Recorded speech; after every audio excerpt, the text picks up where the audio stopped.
Hello,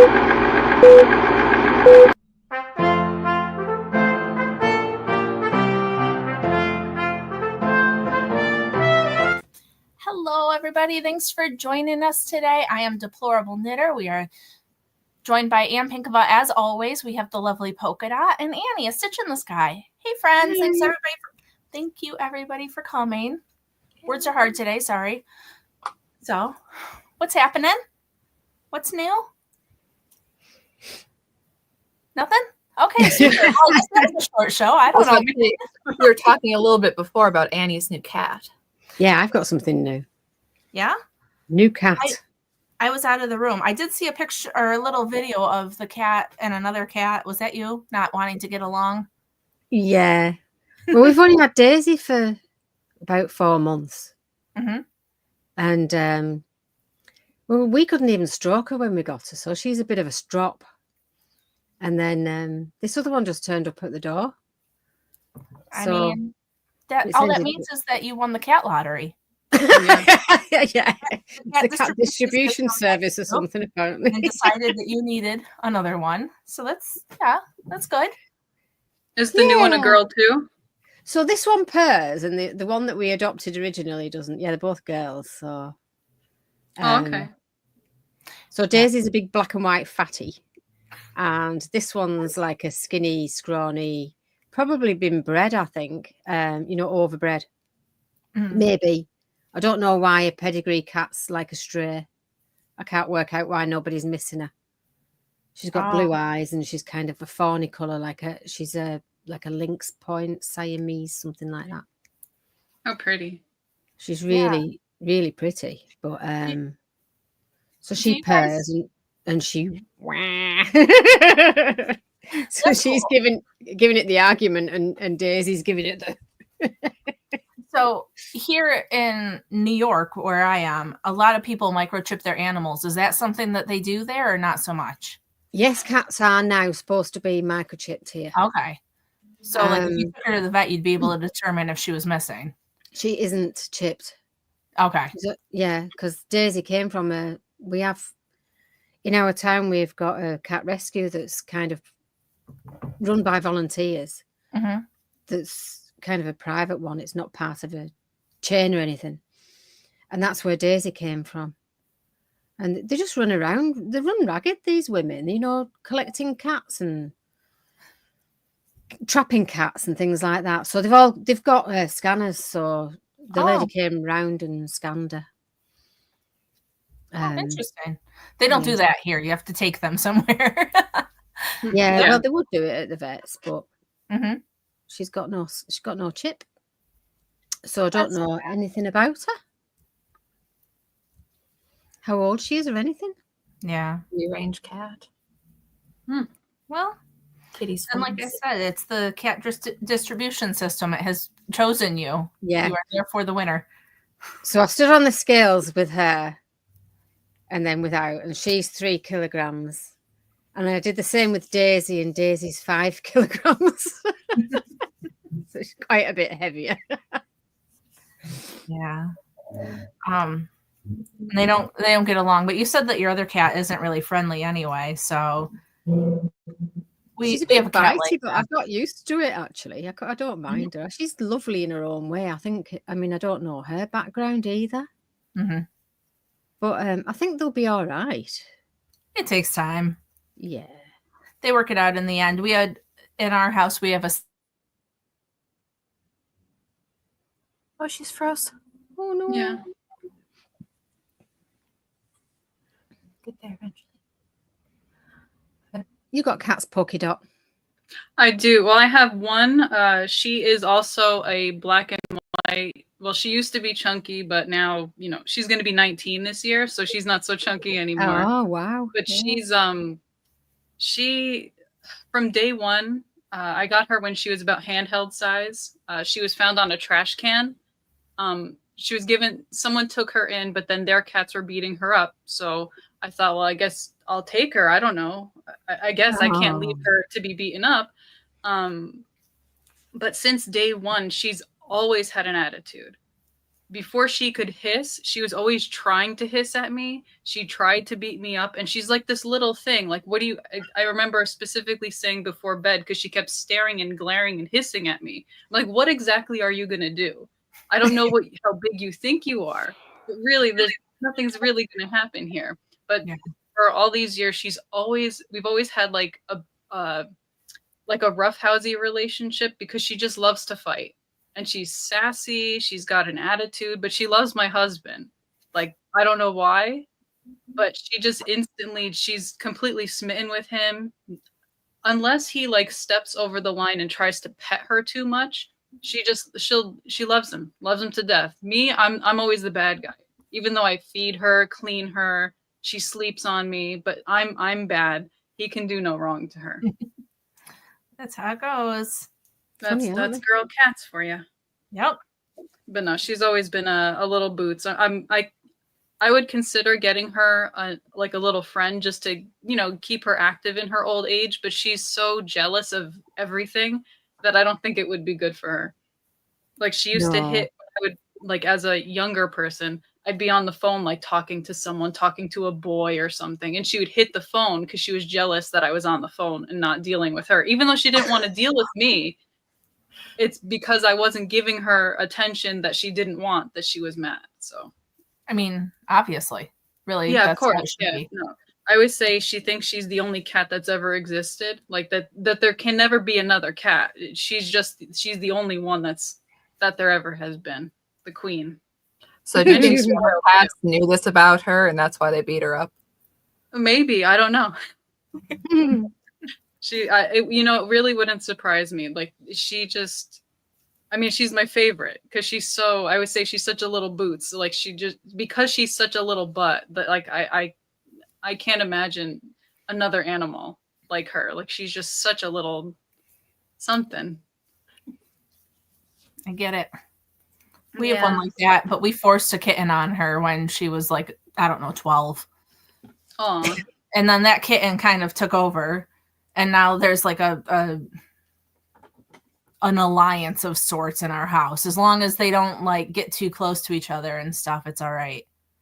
That's good. But the kitten is trying to get in the room right now. I hear her. So yeah, mine does that too. Any door. She recently actually opened the basement door during the night. So of course that was a nice thing to wake up to. Like I just walked down the stairs thinking nothing, just going about my morning routine, and all of a sudden a door is open that I didn't open. And that's the first thing I see when I wake up. So I don't know why she decided now's a good time to learn how to open doors, but that's now something we have to deal with. I don't know if we want to put a different lock on the door or something, but she somehow managed to shove a very heavy door just because she wanted to see what was down there, I guess. I don't know. Yeah, my bulldog, where I used to live, the bathroom door didn't have a real latch. It would kind of stick in place, but it didn't really work. And a closed door is offensive to Molly. She hates it. that. So she'll just like, biff, ran into the door and opened it up. I'm like, okay, I'm going into the bathroom. The dog is going to come and sit next to me because the dog has to follow me. Otherwise, she will open the door. Yes. Oh my gosh. And I'm sure that's made both you and your brother happier when you just brought her into the room with you. Yeah. Sorry. So. Oh my gosh, this cat is a pain in the butt. She's wrapped in my yarn. What are you doing, Dorco? Whatever.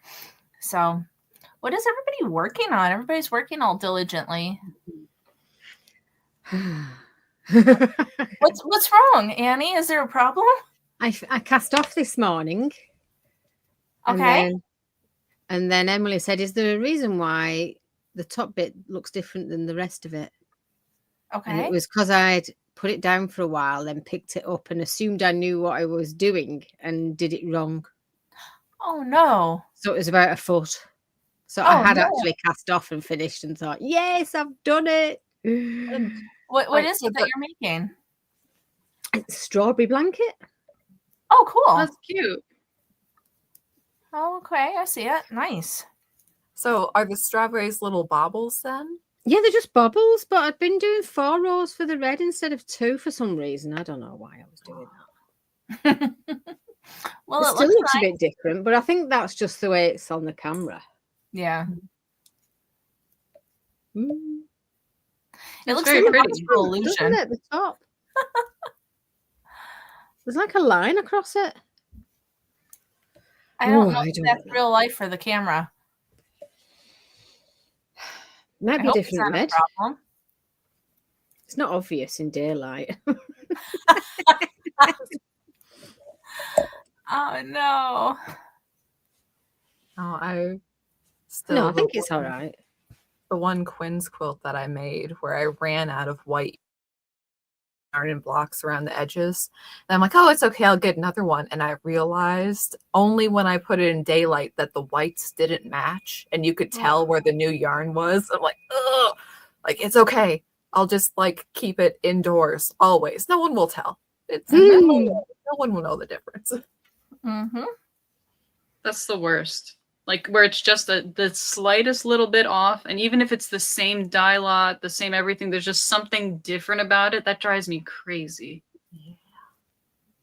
Thing is, who, like, you notice and it annoys you, but do other people notice these things? You can be like, I can be like uber perfectionist with the work that I do, and then other people have not got a clue about the lengths I've gone to. You've got to draw a line somewhere. Yeah. I don't know. I always tell the kids in my knitting and crochet class, if people can find the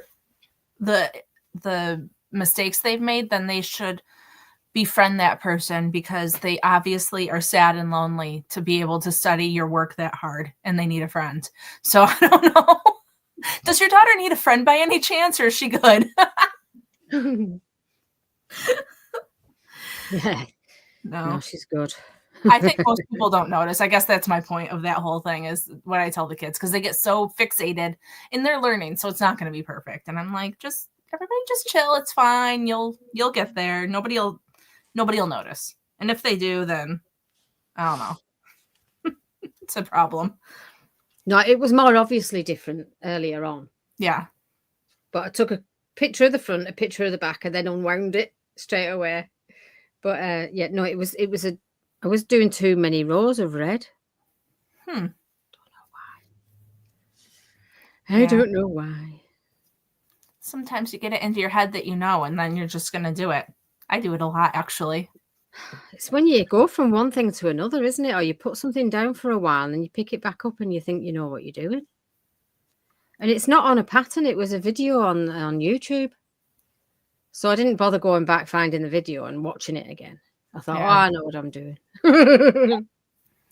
Lies. All lies. I get it. I'll pick up stuff from 2 years ago and I'll be like, what was I even thinking when I started this? Like, sometimes I finish it and sometimes I'm like, I'm going to just take this out because it's been too long. So, yeah. I did a similar thing. I'm sorry. It's all right. No, I was just going to say I did a similar thing recently. Like someone had asked me to make them something. I had all the pattern pieces and I had 2 different versions, the bad version, which I should have thrown away, and the good version, which I should have kept. I kept both of them, used the bad version for more of the same thing, completely wasted an entire day of cutting, then sewing, only to realize it's the wrong size. So now I have to redo it all. All of it.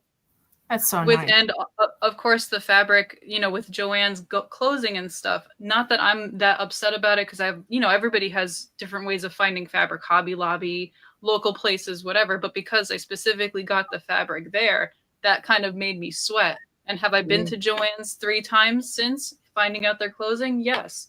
Have I brought the sample fabric with me to match it, to find that fabric there? No. So I still have to go back to Joann and hope that they still have more of the fabric just to have enough in case I make this mistake a second time. Man, that's upsetting. Somebody in the comments was saying that they went to their Joann and the whole yarn section was just annihilated. And I mean, in the first week or so that I went, it was already picked over at ours. So yeah, because I guess there must not be a huge knitting crowd where I am. Oh, there's the cat. Ooh. But I went back today and they have not further reduced from 25%. I'm like, dang it. They're not gonna yet. I think I heard that mine was at 40. I got an email about it. Ooh. Wow. But yeah, Somebody's so I unhappy. spent Mush is a talkative cat. Someone's not happy. Yeah, I heard with Joann's, it depends on the location. Like the two that I frequent up here are getting stock from other stores, and they say that they're going to probably further reduce, but no one really knows. Allegedly, they're going to be closing officially at the end of May. But it kind of depends on how quickly everybody buys stuff. Because I just the other day thinking I'll be smart and buy my fabric online. Why am I going to go back to the store? Because sometimes you can get a better deal. Everything was out of stock. No matter what I picked, everything was gone officially off online, even though I know in the store, I literally just saw it. So I think their like inventory stuff is like kind of not as tight as it used to be, obviously, with all the liquidations and whoever. I'm sure there's closeout people buying a lot of stuff, but a lot of people were like, the lines were huge just for, and people aren't even buying that much. So I don't know why, like, unless you're going to buy a whole heck of a lot of stuff, there's kind of no point to go yet. Yeah. I've been a couple times. Yeah. But their yarn is still picked over that I would have to really get it for like a quarter and then stock it away for my classes that I do. Like, yeah, I was surprised that, well, as I said, our yarn section isn't quite that picked over yet, but also it's still, like I said, at the 25% mark, which sounds cheap of me, but I'm cheap. I'll admit it. And they have, some Croy's sock yarn left. I'm like, okay, but it's like a little skein of yarn and it's like for almost $8. Well, it's still $6. I'm like, yeah. But if I'm patient, the super discount will happen, right? I hope so. I think so. Yeah, see, I think so. I got some single ply. Well, I've shown it off on the thing.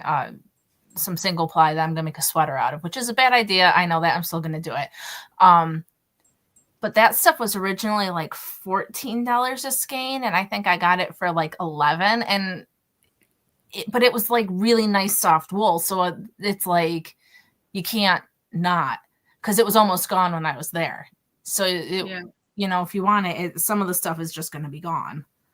Yeah, you kind of have to weigh like what's important to you. Like if it's something you can live without or get somewhere else, like that's how I'm looking at it. If I can get it somewhere else, I'm not going to buy it here. But if it is something that I know I can't get, I'll just, go there, go to a Joann's and see if they have it. Yep. But their clearance section, like particularly for fabric, I can't really speak to the yarn, but if you really, if anybody in the comments needs fabric, go to the clearance section, because that's where you can still get 60% off as like a last chance, like they always have done. So that's way better than the 20 or 30 or 40. Even sometimes, I think the lowest is 20 that I saw percentage off on stuff like that. And I think they're going to probably discount more if they still have it. The stores that weren't originally going to close in the first notice, the second round, I think those are the places where they're going to have the most amount of stuff with the bigger discount. Oh, good point. I haven't gone, because there was one in our area that wasn't originally slated to close. I haven't gone to that one. I should probably head that way just to see. Yeah, I really, really like that yarn I bought, that single ply. I just want to touch it all. So, yeah, mine, they weren't originally going to be closing. So that's why I was specifically going to those two, because I figure the ones that are closing, everybody's going to go to because they're closing. The ones that are left, no one's going to care. But now everybody cares about every store. So, and again, the lines were like ridiculous. It was worse than like a Black Friday. Not that I'm a Black Friday shopper, but like what you've seen on TV, it's like mental what people are, clawing and pawing about. Yeah. Oh yeah. Like I've never seen Joann's more full. But I haven't. It hasn't been busy any of the times I've gone, but I've also hit it at weird times because like I'm taking my kids to an activity and waiting for like an hour. So it's like, 7 o'clock on a Monday. Like maybe it's just because of the time. I don't know. Probably. Yeah. The staff people that I talked to at mine, because of course everybody's just chatting about the whole thing, like as you're getting your stuff cut or whatever. They're saying that there are people who are waiting for them to open at like 8 or 9 o'clock in the morning, wanting to come in, like a huge line of people, and they're like, no, you can't come in before the store opens because we actually have to see what we have. Like they had a huge pile of fabric in the back, like these huge boxes, like I don't even know how tall it was, but like of stuff they haven't even inventoried yet. So everybody's kind of like being a little bit, or at least in my area, of course, being a little bit hyper about, what's in the box. Can I come in early? Blah, blah, blah, That's strange to me, but yeah, people are weird. Yeah. And I noticed a lot of the comments about it. People are like so anti Hobby Lobby that they're saying that they're going to have to even close their own businesses, I saw, because they don't want to go to Hobby Lobby. And if Joann's is out, then they don't see that there's any other option, unfortunately. You guys don't even though there are options. What? Oh, wait, they don't sell fabric, though. So if it's a fabric thing. What, Michael's? Yeah. They do sell fabric. Some of them do.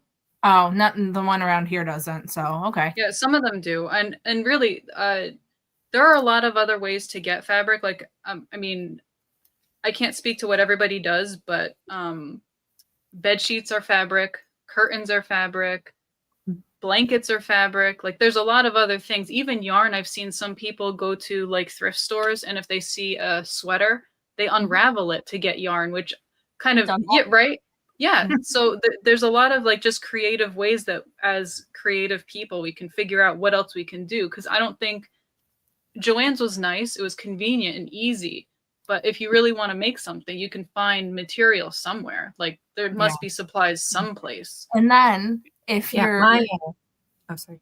Oh, I'm sorry, Anne. I was just going to say, if you're trying to like make a business, you can be like, look, this is all upcycled and earth friendly and eco and all that crap that people like to say. Well, yeah, marketing, right? Yeah. My mom, she used to sell custom Regency gowns on eBay, and all of the lining for her gowns was bed sheet fabric. That it was more cost effective to get flat bed sheets, white cotton, than going to the store. And where we live, our fabric choices were always kind of crap. So if you wanted something really nice, you had to go out of town for it.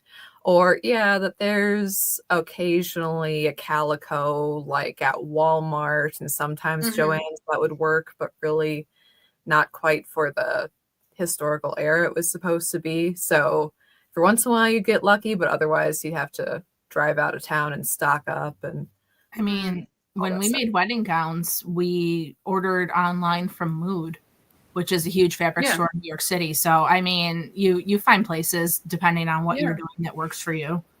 So I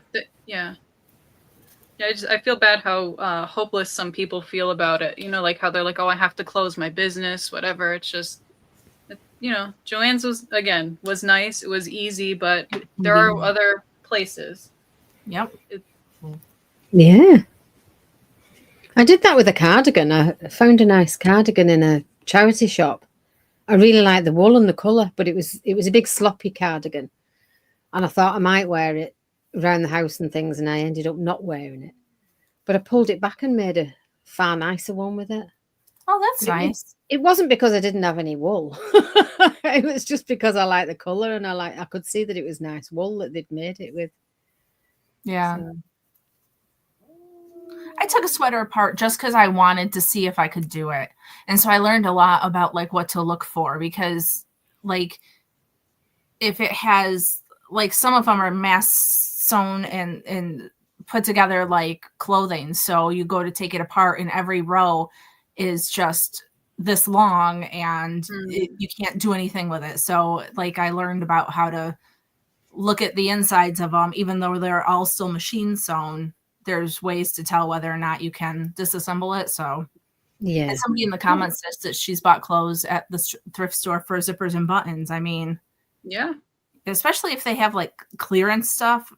I know mine does it. Sometimes stuff that like is not selling, they'll kind of put on a take it now and it's cheap. Mm-hmm. I mean, it's always handy for that kind of thing. But I've bought shirts for doing quilting, with nice checks and things. Mhm.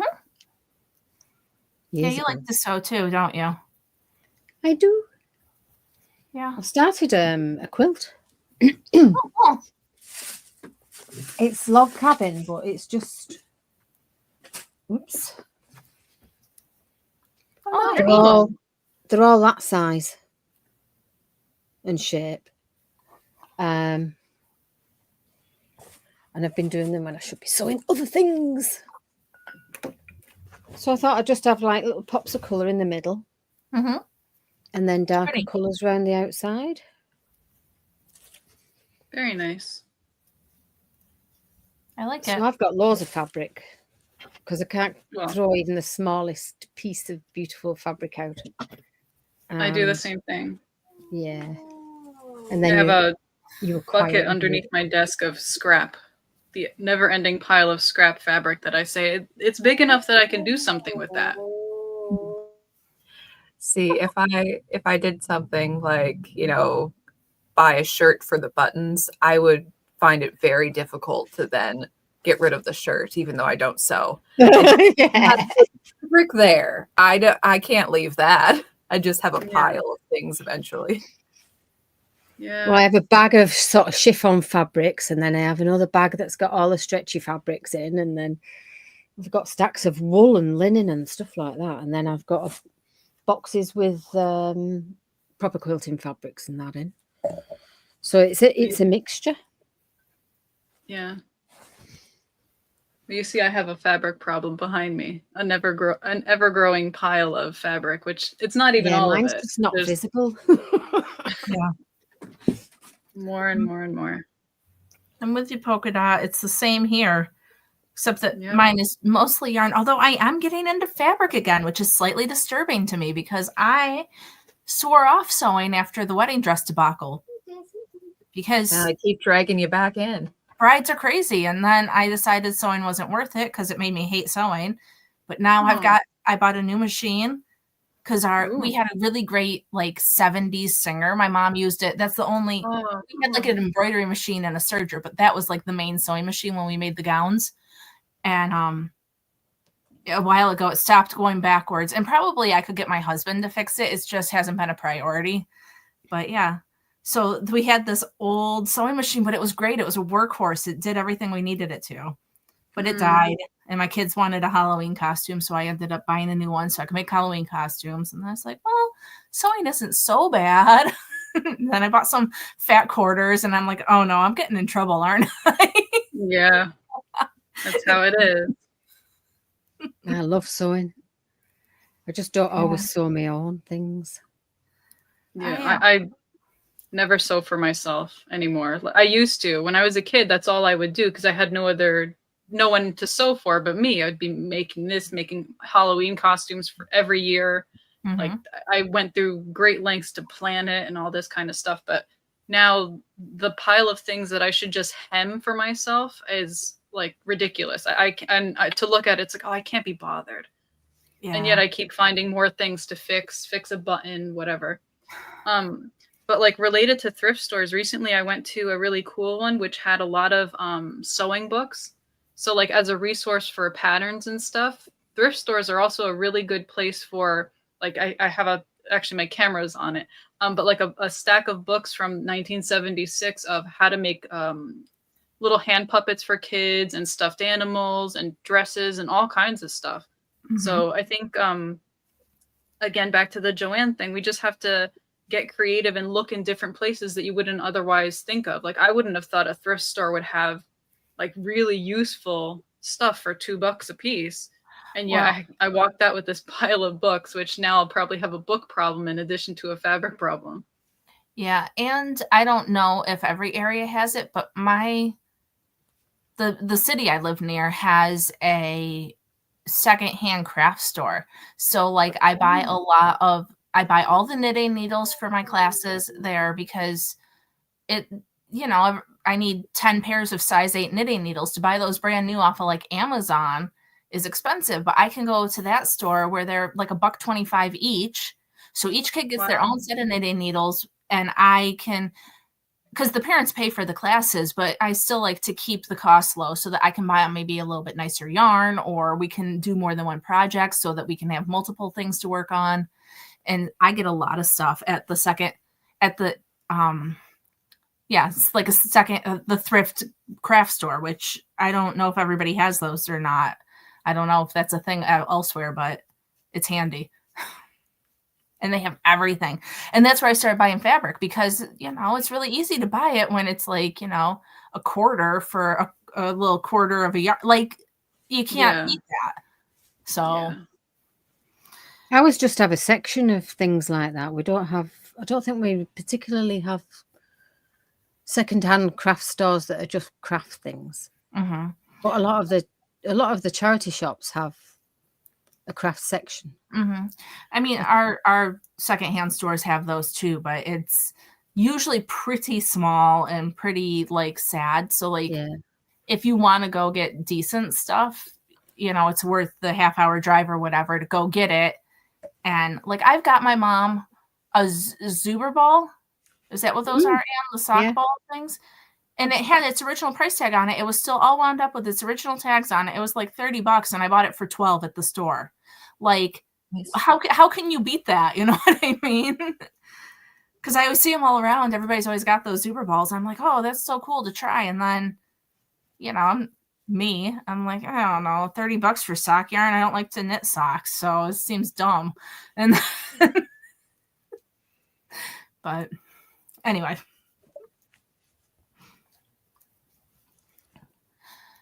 If they shut up now. They've got 2 cats in here now. Oh, is that why there was some shouting? Yeah. So the new one's the one that's vocal, and she purrs and things, and she meows, and Daisy doesn't do any of them things. But she does hiss, and she's just a bit bemused sitting behind me at the door. Because they both want to be near me. Oh, they'll work out with each other. They'll have to put up with each other, won't they? They'll figure it out. They will. What do you work on? Yeah. I was gonna say, we've had her a week. Oh, it takes longer than a week. Yeah, I know. It'll take months. Don't worry. Well, she was shut in a bedroom for a couple of days. Yeah. Get them used to each other a little bit at a time. But they're not doing bad. The dogs are good. Dogs like them. That's good. I'm quite impressed with the dogs, actually. So it's a madhouse.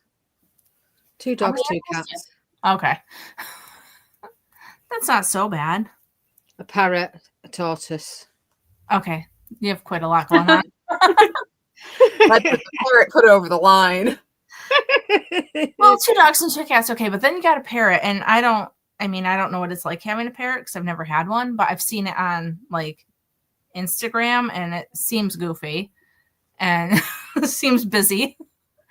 Tortoises do anything, or do they just kind of wander about? The parrots, well, she doesn't swear. Oh, well, that's nice. She meows and does. So that's quite funny. She's my husband's. I wouldn't have bothered, really, I don't think. And we've got a tortoise. That's my daughter's. And it's quite cute, but it does get ignored, really, because there's so much else going on. And then we've got some fish in the pond in the garden. Okay. So what does one do with a tortoise? Like, does it just hang out in like a tank or something? Like, yeah, it's got a heat lamp, so it doesn't hibernate. It lives in a vivarium. Okay. Quite clever. It got down the stairs once on its own.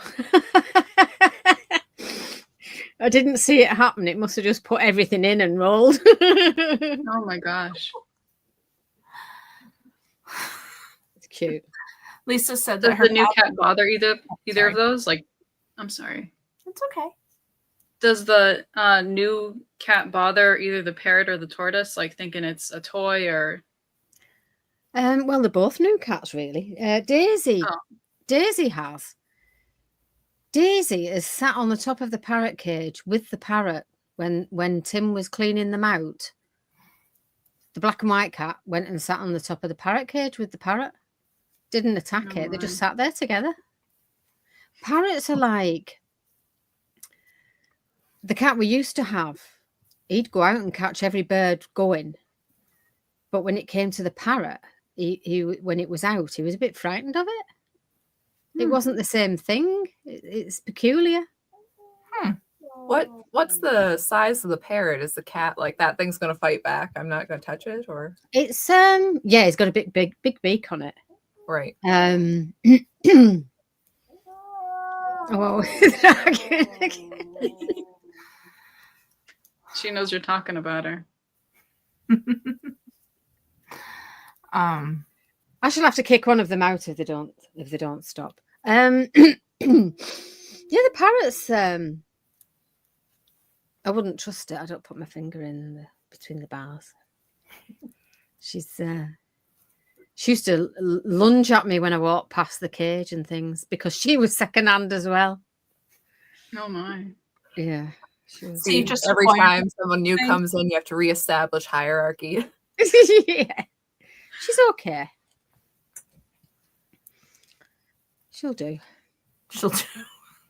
She's fine, whatever. I have headphones on a lot of the time. Sometimes she's a little bit noisy, or she rattles on for a bit too long. She bongs this bell, and it's like a death knell. It's like doom, doom. But yeah, she burps and things like that. She used to answer the phone. We used to have a phone right next to the cage, and we used to pick it up, and she used to go, "Hello."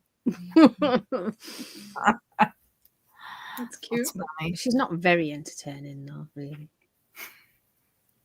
She's not like those ones you see on Instagram where they're like doing all the tricks and riding a bike and no. She might do more if he spent more time. Yeah. Yeah. I see those people that have the animals that do that, and I just think to myself, like, they must spend hours every day teaching these animals these things, which is cool. But like, I don't have time for that. Like, I like my cat because my cats like me. They want a couple of pets, and then they are like, okay, I'm done with you. I'm gonna go lay down somewhere. Like that's the level I need in my life. Yeah. Cats are quite easy, really, aren't they? Yeah. And we have our old lady cat. She will scream if she wants attention. She has this little ottoman thing she lays on all the time. And if you walk by and she would like you to pet her, she screams at you so that you have to stop and turn around and go back and pet her. And then she'll bite you when she's done. So, like, it's we know what the interaction is always going to be like. And it's always very short. Yeah. That's what Daisy's like. She bites when she's finished. Yeah, I like it. I quite like her biting us. Yeah, it doesn't bother me. It doesn't like she just gives you like a little nip. Like, yeah, hey, I'm all set now, thanks, and you can move along. I don't want you to look at me again until I scream the next time. Thank you. But she's lying down now. Stretched out. Maybe they will come to a truce in your little room in there with you. No, she wants to be out, I think. It's just nosy, aren't they? Don't want anything behind a closed door that they don't know what it is. Yeah. Right, are you going out then? I don't know. I think she left. So, Polka Dot, what are you working on? I am actually working on Easter little bonnets. So this one's actually done. So like all the frills upon it. Yeah, I have frills, but this one's a little bunny. No, that's cute. I had originally crocheted the entire ear and then decided I hated it.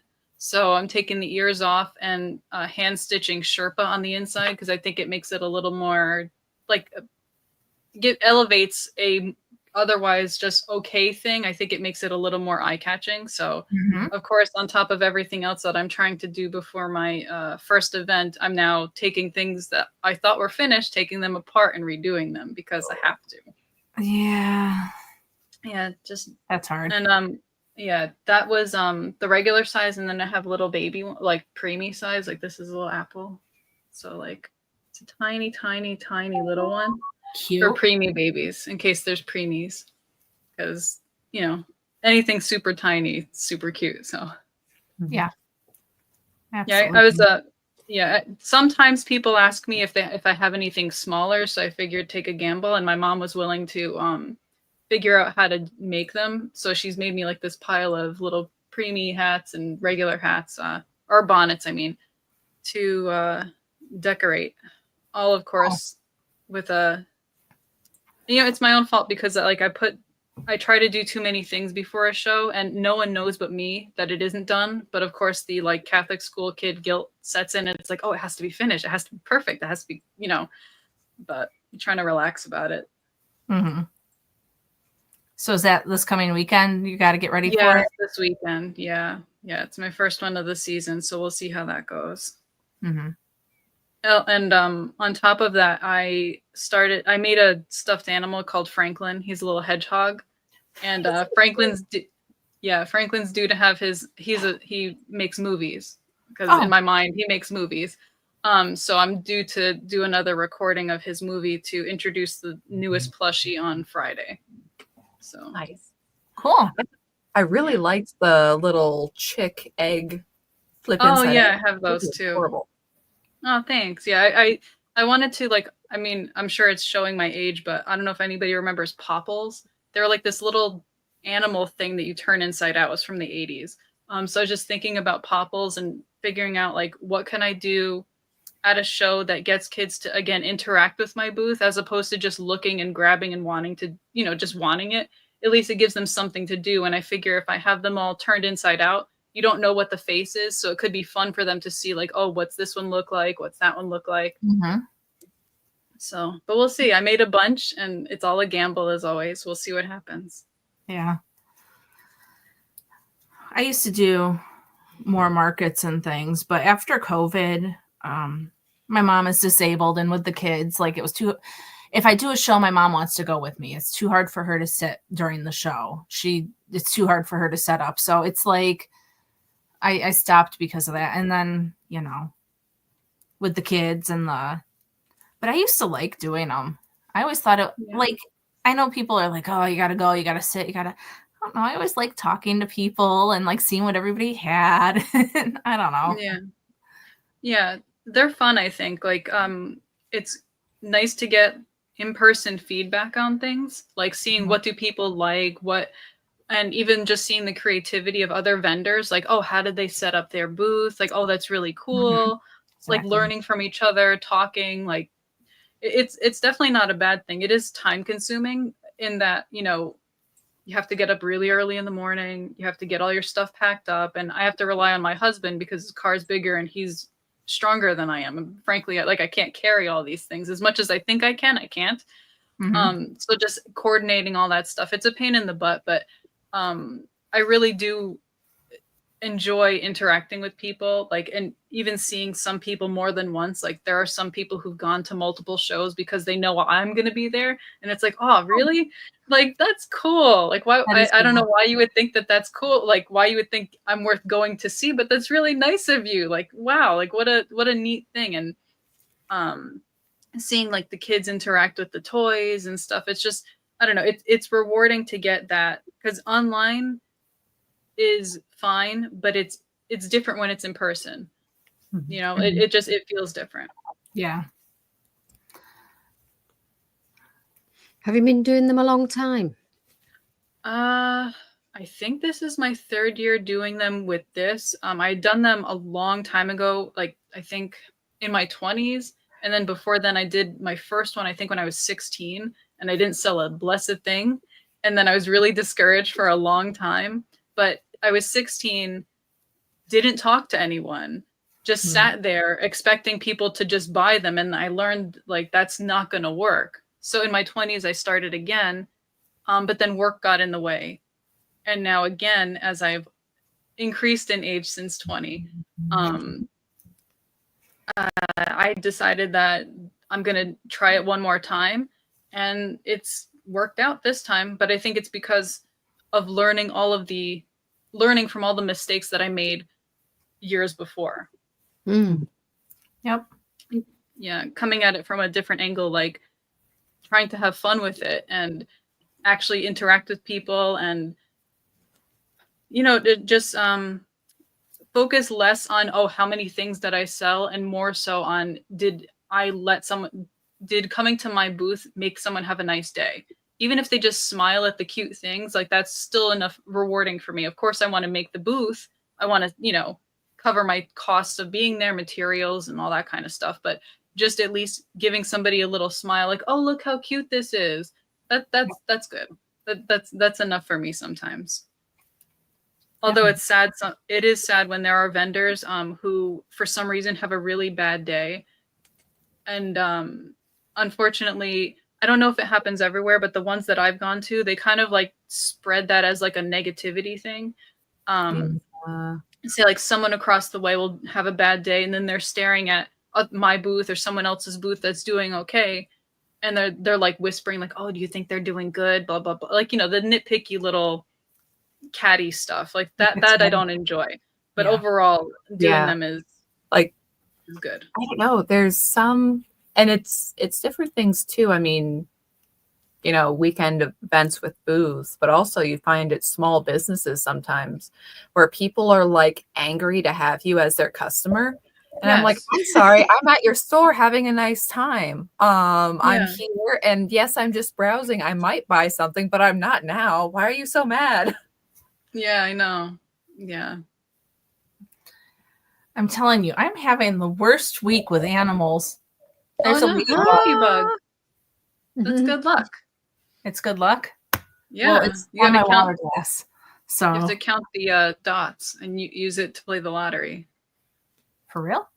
Yeah, that's what I was always told. Like when you count the dots. I don't know, maybe it's something my parents made up. But yeah, like you just count the dots and then that's a lucky number for you for some reason, just because. Oh, well, that's cool. Well, what I know is I have to go get a new water glass now. But that's okay.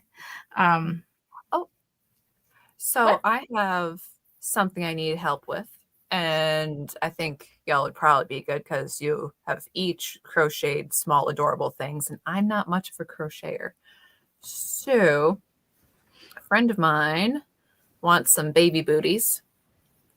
Ta-da. Oops. Hang on. Anyways, I'm going to flip this photo proper. One moment. Sorry about this. Flip. Done. There we go. Anyways, little mouse baby booties. Except she would like bats. Bats. Okay. So I have to figure out how to do this. Now yes. Before you get all crazy, can you just make a simple baby booty and then make like a flat bat applique kind of thing to put on it? Probably. Okay, because I know you, and I know that you're probably like designing like some sort of origami crochet shit in your head, and you don't need to. Well, the thing is that the structure of crochet does not make a lot of sense to me because I don't know much about crochet. I know more about knitting. So for me, I'm like, we could just put little Batman symbols on it. That'd be so easy. We could have like little Fair Isle Batman socks. They'd be adorable.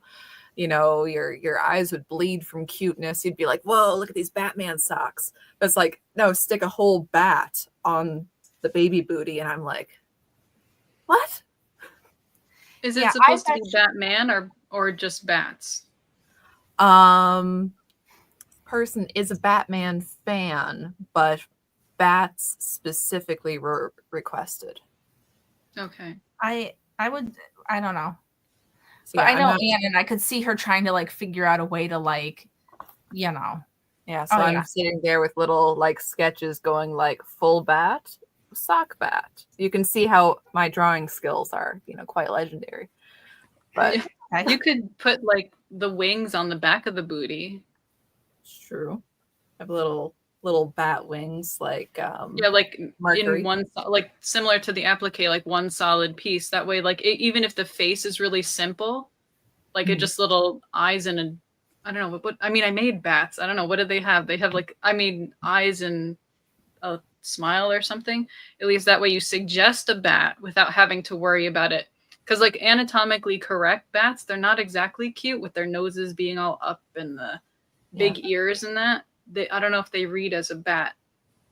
I don't know, because like with the little mouse face, I'm like, well, if that was like a little black mouse face, it would be pretty bat-like generally. Yeah, you could do the ears and then put the wings on the sides or something. You could. I did finger puppets that were bats once, and they were just black crochet finger puppets, but I used felt fabric and just cut the wings out of fabric. You could do that too. That would be straightforward. Yeah, if you use either fleece or felt or something, even stiff felt to have the wings. Yeah, could do that. You could do a little piece of felt and then be like, no, I fancied it up. See, there's little blanket stitch around the edges. Yeah, exactly. That's what I do with the little. I have a teddy bear one where I just blanket stitch around the teddy bear's head, and it's like, ooh, it's fancy, but no, it's just a blanket stitch. It's not, you know, it elevates it, but it's not exactly, you know, it's not a huge deal. Right. There are some really cute bat appliques. I'm just saying, Anne, and they look fairly simple and somewhat Batman. Oh yeah, cute. Okay, there we go. But yeah, so I think that what Polka Dot's saying, or you know, but I think that you would probably enjoy overthinking it. Well, I'm never just been. No, actually, I've been accused of overthinking it quite often, but. And with the like facial details, if you were able to find vinyl, like the iron-on vinyl, and if it's the flocked kind, like specifically black flocked, I use that a lot. That stuff sticks to yarn really well, doesn't come off, and it makes it look really finished. Because you know how like crochet stuff, unlike knitting, crochet can be kind of lumpy depending on how thick the yarn is. The vinyl, you can cut whatever size as tiny as you want, iron that sucker on, and it's just on, and it looks neat and tidy. Right. That way, if you didn't want to worry about like getting the face right with thicker yarn, that's a really easy thing to do. And I use Caesar vinyl. They have it in Michaels. I think they have it on Amazon and stuff, but it's called flocked. And I think it comes in other colors. I only use black because I figure that's easy for, you know, showing faces and stuff, but it could do. Yeah. Just to make it a little fancy. And it's low effort. It's literally cutting it out and ironing. And if you make it one good, just use the transfer tape from the first one to cut out the second one, and it'll be exactly a match, as opposed to trying to wing it twice. No bat puns intended. That's a good one. That's a good tip. Yeah, I'm a dork. I'm sorry. Where the heck? Oh no. I stopped in the middle of my row and now I don't remember what I was doing. Dang it. Oh no. What you making? I'm making a hat. Hi, have you met me? Okay.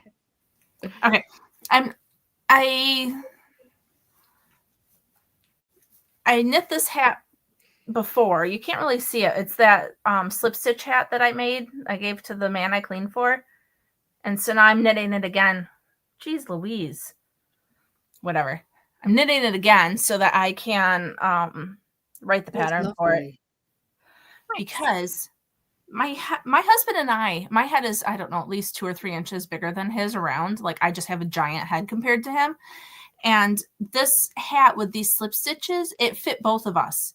He put it on and he said it was comfortable. And then I put it on and there was enough stretch that I also felt comfortable in it. So I was like, this is a good pattern, especially like for kids, because like, you know, they grow a lot really fast. And so like this you can make it a little bit bigger than they need it. And then they'll be able to wear it for like a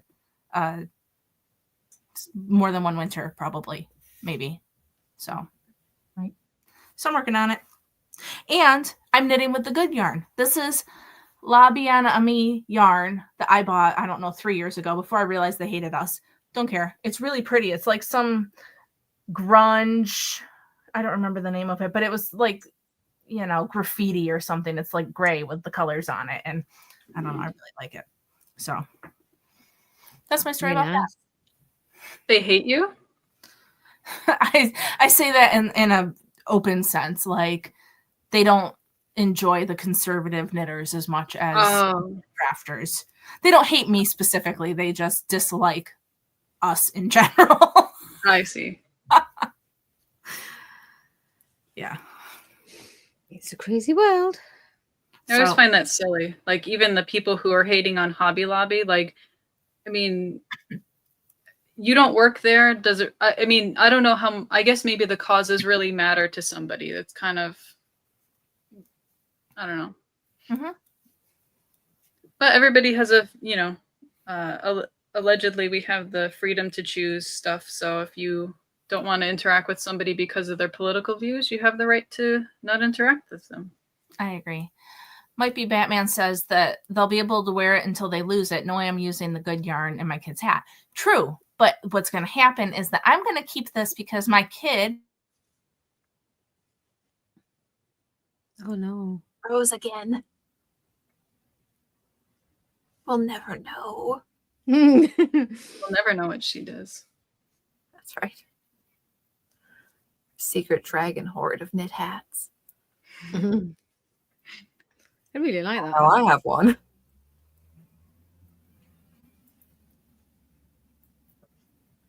What are you doing, Anne? Your blanket? A blanket.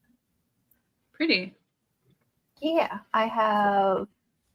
Wait, she's gone back. Yeah, there she is. So I can hear you guys for the most part, but what's going to happen is this is going to be mine because my kid stole my hat. So I'm using the good yarn for me, and if there's enough, I'm going to make some mitts that go with it because I can. So Nice. We'll see. Nice. Okay, so and I don't have a dragon's horde of hats. Thank you very much, Anne. See, I can still hear you. We all have. Come on. No, I actually don't, though. I give a lot of mine away. Or I rip them out, or I mostly give them away. So, okay. What were you showing when I came back?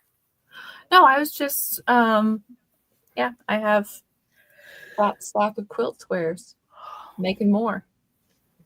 Plugging away. There will be more. Well, yeah, I did start a cowl this past week, but it's one of those deals where I've only got like that far of it.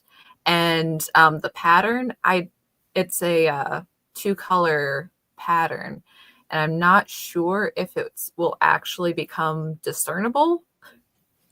That if the yarn is just too close. So, the trick about taking a picture of your yarns in black and white, right? Yeah. Okay. Do you do it? Well, no. Oh, okay. But that's not okay. The problem is that one yarn. Here, I'll just get it. One moment. Instead of talking about it in theory. I'm just saying, if you took a picture of them in black and white and looked at them, that's the secret. If you're thinking about doing color work and you're not sure if it'll work, you compare them in black and white. And if there's a contrast when you make them black and white, then you should use them. Or you, in theory, could use them, I guess would be it. For those watching who do not know. So that's interesting. I've never heard that before. Yeah. I think they'd be different in black and white. Oh, yeah. Huh. Just a little ballpark estimate. I haven't put them in black and white yet, but I'm sure that would be a difference. No, I'm okay. I'm with you on this one. Yeah. Yeah, but the issue is that if you look more closely, so it is, we have a tonal purple, and we have a lot of orange and black speckles in there. So this pattern, it has like little star patterns, and then it has a big star pattern, and then it flips to opposite colors for the other half. Ooh. So I've started in the purple, and you can see it a little bit, little tiny bit by my thumb. You can see that that's a little star pattern thing, but it is very, yeah, you can see another one. Oh, great. So maybe it will work, but it will, while I'm knitting it, I'm like, I don't know if you will be able to tell the difference of this at all. Yeah. And I think it'll look a little, like that antique worn vintage look when it's done. Like I'll have a little bit of that about it. So hopefully it actually turns into a real thing, but I have to pay really close attention while I knit it so I don't mess it up.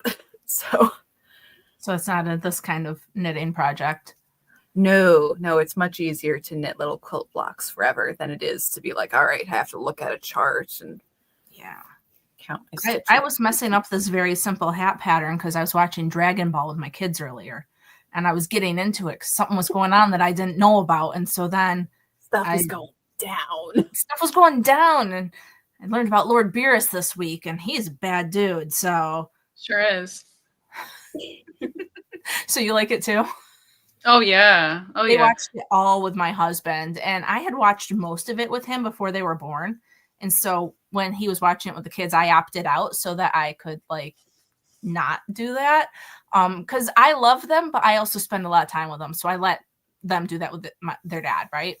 But now Dragon Ball Super got taken off of Hulu. So now we own all of Dragon Ball Super on DVD, which means that I can watch it with them because they're so excited to watch their new DVDs.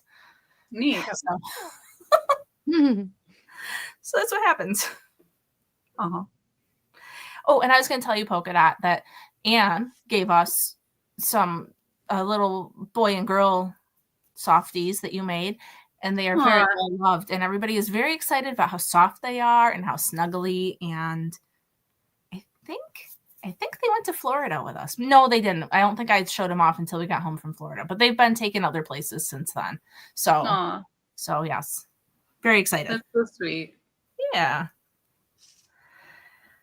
But they kept talking about how soft they were, and the hats and the, because they're made out of, I don't know, fleece or I don't know what it is, but it's very soft. Yeah, those are, I think, different combinations of fleece, and then their little hats, I think, were Sherpa and fleece. I don't remember anymore because I had this huge box full of plushies that are just, again, I have to probably stop making things, but then I can't stop. So I don't know. I understand.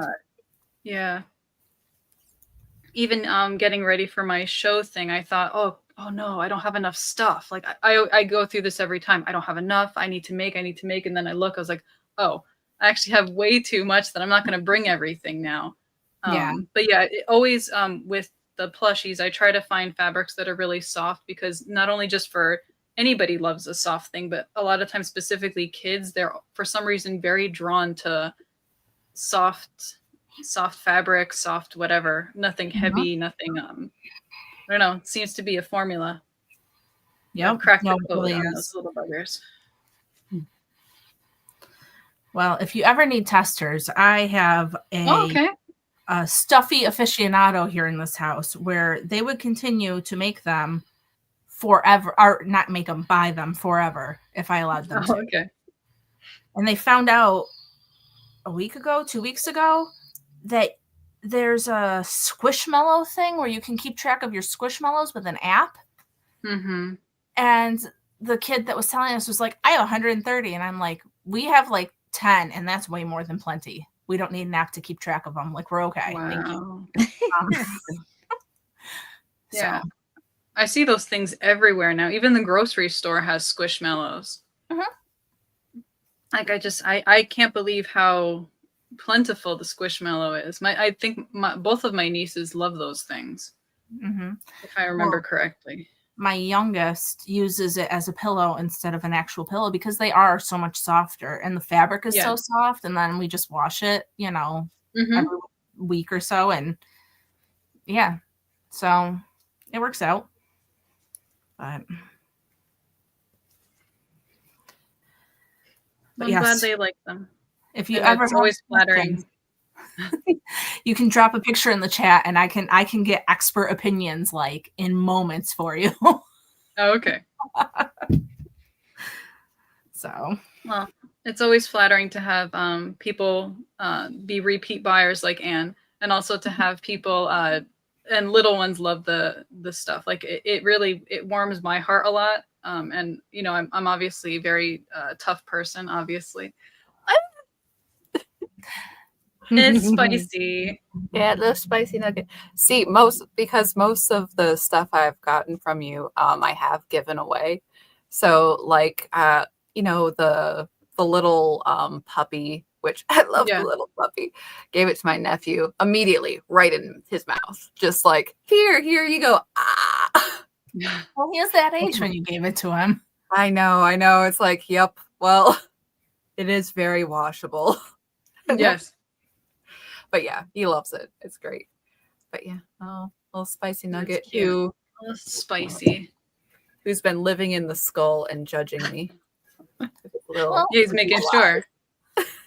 He's making sure you're on task. That's Exactly. his job. It is his job. He is chief of keeping me on task with his little correct. judgy eyes. all the time. Exactly. Yeah, he was such a. I laughed so much, I guess probably from delirium when Spicy was born, because he was a complete mistake. Like the face is completely upside down, and it's like, whoops. Well, we're just gonna go with it. And Spicy Nugget was born. Yeah, I mean, I guess if you flip him upside down, his little eyes. Can go that Yeah, way. because they were supposed to be cheeks, like in an anime sort of way. But I moved his nose, since he's upside down, I'm like, well, now they're eyebrows and not cheeks. So yeah, no, he's cute. I have to save the ladybug. It's in my water glass. It fell in. I have to go save it. Oh, Be back. Oh, no. But Poor thing. anyways, yeah, and so he's my little. I still want to make him a little tiny clipboard. I think he needs it. I think That's put little cute. notes on his little tiny clipboard and clip it to his little wing. Yeah. I'll have to figure Yeah, out. like that's what I did. Let me see if I have Franklin. Yeah, like with Franklin, I made him his little hat, like his little director's hat. And like those are from I think Hobby Lobby, like some bear glasses. I used to put him on my cat. But yeah, he's got his little beret, so he's ready to direct his movies. He's a 'Cause very, in my mind, very serious guy. Oh yeah. Well, I don't know. Ooh, kitty. Look, this is the new So one who arrived at our house. what a cozy. Look at you. She's very sleepy. Oh dear. Very cute. She's lovely, isn't she? Got blue Very eyes. pretty. Blue eyes are red and sorry, I interrupted you. No, What you were saying. cats are, so pretty. Tail wagging. Ooh. Her eyes are red in the dark. Yeah, my family used to have, it was what looks like a Siamese cat. Wasn't really, there's some other name for it when they're not quite. And her brother was a black cat. And then we had a little bit of an Uncle Daddy situation, and she had 6 black kittens, not a single Siamese looking out of them. It was so Oh, but, hey, your hat fits. very Yeah, nice. I was just checking to see if I should start decreasing. I don't have, but see, this is what I mean about it. This sucks it right in at the top. Like you can't even tell that I haven't even started decreasing yet. Nice. Wow. So that's what makes it so cool. I'm sure I'm not the first person to figure it out, but I feel very cool about this whole situation. So, And as someone who doesn't knit, is a hat like a good beginner project, or like is there something else that's Yeah. easier for a layman? That's quite good, really, isn't it? Yeah, hat's good. That's all right. Yeah. Yeah, they're I'm sorry. the only, like, normally many times people start with a square because but it's the difference between knitting back and forth or beginning working in the round, Oh, Yeah. which it's not. I wouldn't say it's a terribly difficult thing, but it's another skill thing. okay. Yeah, because I'm curious, especially when I saw all those books like in the thrift store. I'm like, oh, that would be fun to try. And I have knitting needles from forever. Like, because you know how over time you just inherit someone's knitting needles from something. So I have this pile, and I don't know. They look cool, and I don't know what to do with them. I thought, well, maybe give Well, knitting a until you're ready try. to use them, put them in a vase and put them on a shelf. Yeah. Yeah, that's Okay. where they are. Just because they're like you can enjoy them. yeah, because they're like a cool, all different metal colors, and I don't know, they just look neat to me. Yeah. When I teach my students how to knit, we start off with like the first thing they made were those like 80s slippers that are no, they're older than that. They're from like the 40s actually. They're these slippers that are knit in like a square, and then you just decrease the toe, and the way you sew it up, it makes it into a slipper. That's what they made at first. And now they're doing a sampler stitch scarf, and that's just because I wanted them to really get good at like, here's the knit stitch, here's how you knit and purl, and then like moving on from there, you know. But there's so many resources, and if you kind of have an idea what you're gonna do, it depends, you know.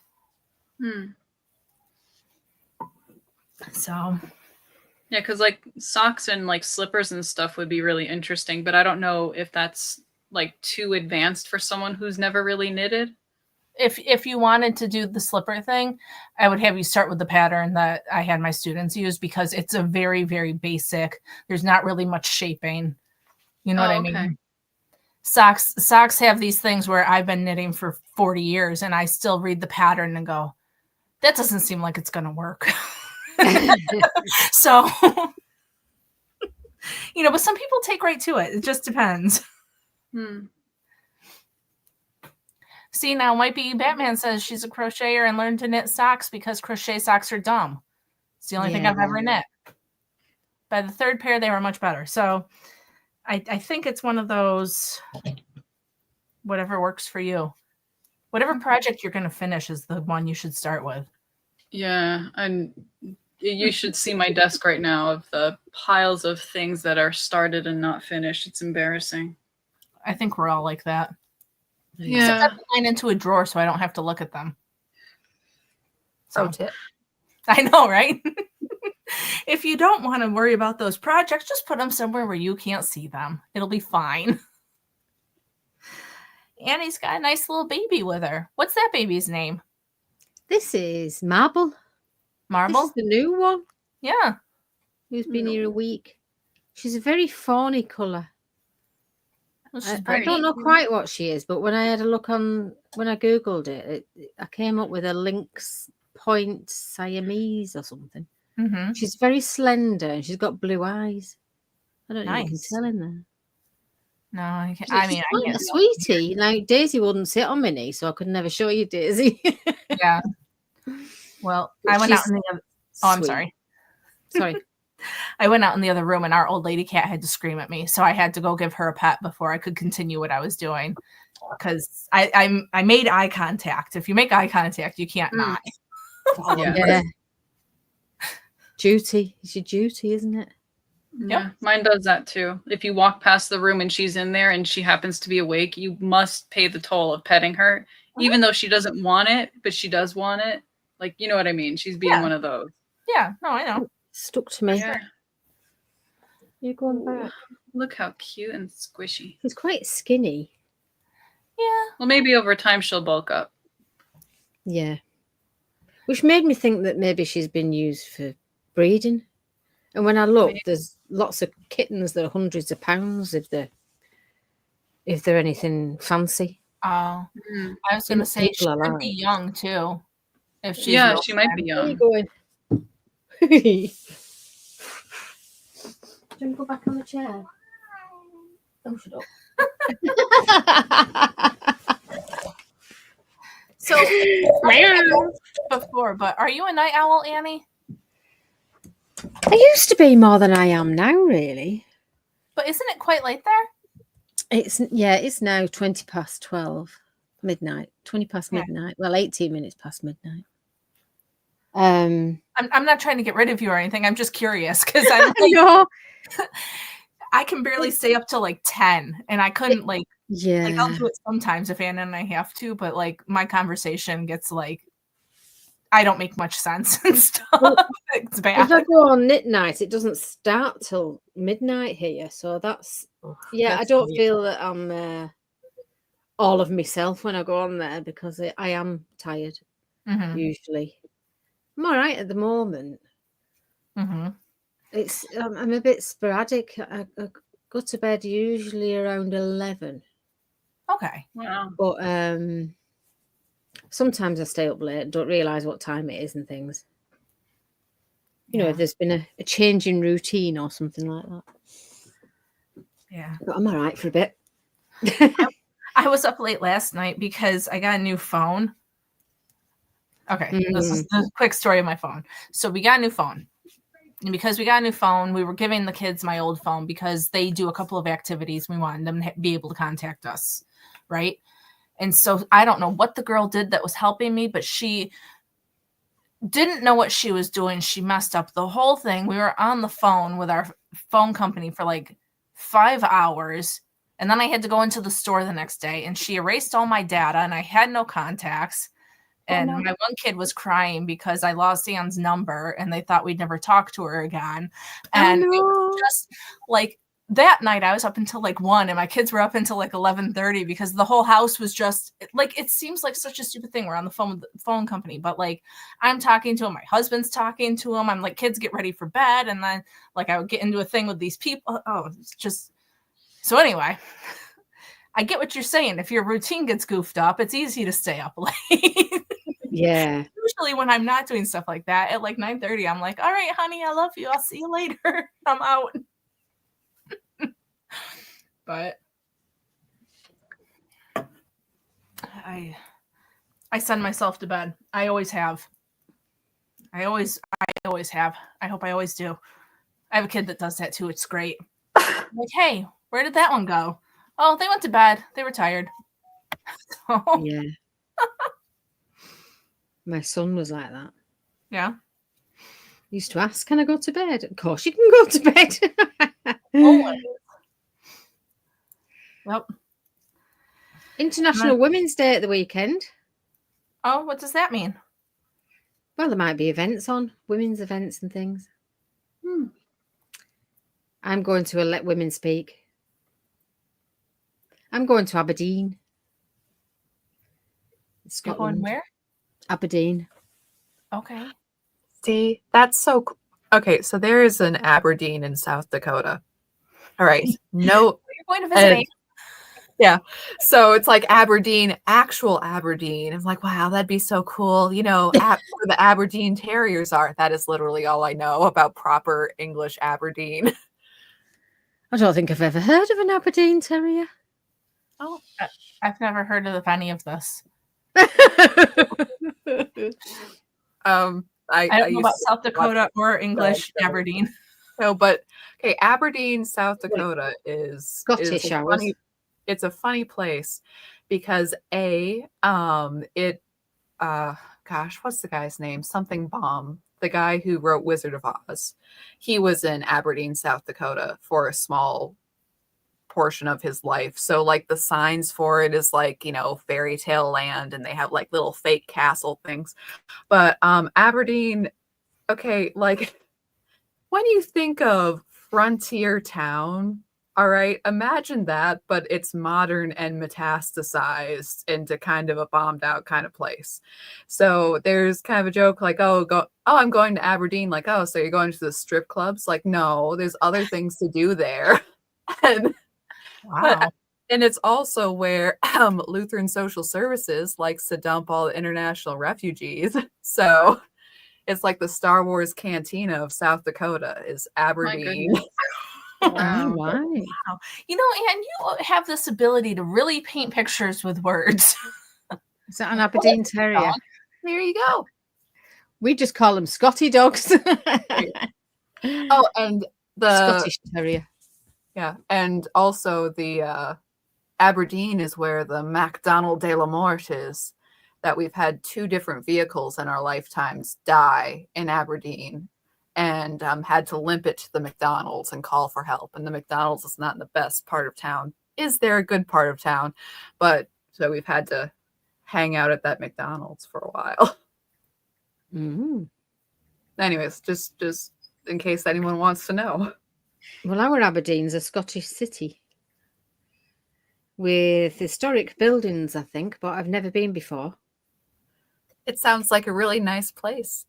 It's not our wacky Hopefully. little town. Oh, good gracious.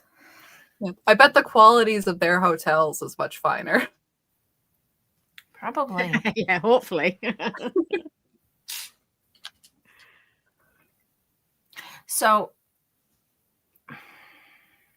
sorry, I know you girls were talking about something, but I gifted the hat that this is based off of. And do you think that I thought to like take a really up close picture of all the decreases on the crown? Nope. I just have a picture like that. So now I just have to guesstimate how I did it, which will be great. It'll be super, super fun. Sorry. Oh. I got Can you distracted. wing it? I will wing it, but it worked out really well the first time. So I wonder if I can. Well, you did it the first time. I'm sure it will be the same. Sure, it'll work out. Famous last words. And this one is an example of a project that had been sitting for like a good year. And there's so many rows in between the slip stitches. And there's the point where I picked it back up and I thought I knew what I was doing and it was wrong. And I can see it in the picture, but I don't think anybody else would be able to. But sometimes you just gotta wing it. It's fine. Nobody will notice. I gotta figure out. I like the slip stitches show off the colours in the yarn, don't they? Yeah, I really like slip stitch patterns for like variegated, especially if you've got one that's like messy once you start to knit it up. Like it's just like all the colors are fighting with each other. If you start to use a slip stitch, it can help it like shine through or bring out, bring some order to it, which is kind of nice. I mean, that's my personal. I also like really busy colors for color work with like a very plain color because then it can be crazy and it looks good. So, but I don't know. Don't know. Okay, I have to put this down because I don't want to just keep knitting on it. And I can't possibly decrease proper. Yeah, I can't possibly decrease while I'm talking. Sorry, friends. I mean, I could, but since I am going to try to write it into a pattern, Yeah. So besides the Let Women Speak event, which is also very cool. Oh, Are you going to other things in Aberdeen? Well, it's because it's International Women's Day. We're having a Let Women Speak, and then we're having a meal, and then we're having comedy and talks, and then we're having a turfy disco. a what? Turf disco. Oh, okay. I thought I misheard you, but I didn't. So okay. No, it's all. It's just a turfy weekend, and it'll be a lot of fun with like-minded people that we can talk about the same things too. Mm-hmm. But Cool. they've planned quite a lot. So you're still allowed to have those conversations there? Well, yeah. Oh, okay. With this group. Okay. We can, yeah. Okay. And I'm travelling up with a friend who we organised Morpeth with. So it's all go. Mm-hmm. And then at the end of the month, there's Nottingham. Because when they went to Nottingham, the police were absolutely useless. Mm-hmm. And the women had people shouting in the faces, and they weren't able to talk about women's issues and things. So they're going to go back. Okay. Yep. And there's a lot of people who, for one reason or another, with their work, the jobs and things, or they're just not able to get out, or they daren't go along if it's going to be like that, confrontational. There's quite a lot of people who won't go or don't dare go or can't go because of the job, but I can, so I'm going. Mhm. Well, good for you. Yeah, gonna keep the numbers up. Yep. Participate if you can. I mean, so those are the Kelly J. Keene events, right? The Let Women Speak. Yeah. So is she there? Is that Yeah. interesting? Some people find her a bit scary, but I don't. I think she's really cool. She just talks to everybody. I don't know. I mean, She's quite cool. And she's very good at putting a message across. she might be intimidated. I could see that people would be intimidated by her. Yeah, but when you meet her, she's not. I suppose she would be if you disagreed with her.